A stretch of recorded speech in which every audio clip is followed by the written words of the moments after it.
করিয়ে দিয়েছি। একটা রেস্কিউ টিমের প্রায় 31 ঘন্টা লেগে যায় কোনো প্লেন ক্র্যাশের সার্ভাইভারদের খুঁজে বার করতে। আর এখন আমি আর আমার বয়েজ সাহায্য আসার আগে একটা জনশূন্য এলাকায় এই জঙ্গলের মধ্যে ফেসে গেছি। ঠিক আছে, দেখা যাক এখানে কতটা ক্ষতি হয়েছে। আমি কিছু ওয়াটার বোতল দেখতে পাচ্ছি। আমি জানি এখানে সবার খুব জল তেষ্টা ও পাবে। দেখো, ওরা দুটো পাইলটকে স্যালারি দেয়, কিন্তু দরকার তো একজনেরই। এই জন্য ফ্লাইট এত দামি হয়। কি খাওয়ার জিনিস পেয়েছি? তাহলে একটা সাধারণ প্লেনের মতোই এই সবগুলো বেকার। এগুলো বাঁচিয়ে রাখি, পরে খাওয়া যাবে। কিন্তু আমার এখনই খিদে পেয়েছে। সব জিনিস প্লেনের উইং এর উপরে রাখছি।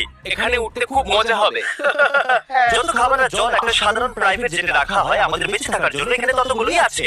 এই ছোট্ট প্লেনটায় বেশি খাবার আর জল নেই। আমাদের এবার একটা স্ট্র্যাটেজি তৈরি করতে হবে। কিছু লোক এরিয়াটাকে চেক করবে আর বাকি লোক খাবার দাবার সামলানো আর ছাদের ব্যাপারটা দেখবে। চলো এই প্লেনের টুকরোগুলোকে এক জায়গায় করি। যতটা বেশি দেরি করবো ততটাই কাজ কম ঠিক করতে বলেছো। হবে। এটাকে ধাক্কা দিই, তাহলে একটা টেন্টের মতো তৈরি হয়ে যাবে। ও এটা কাজ হ্যাঁ, করছে। ঠিক আছে, আমি তো এটাই করতে চেয়েছিলাম।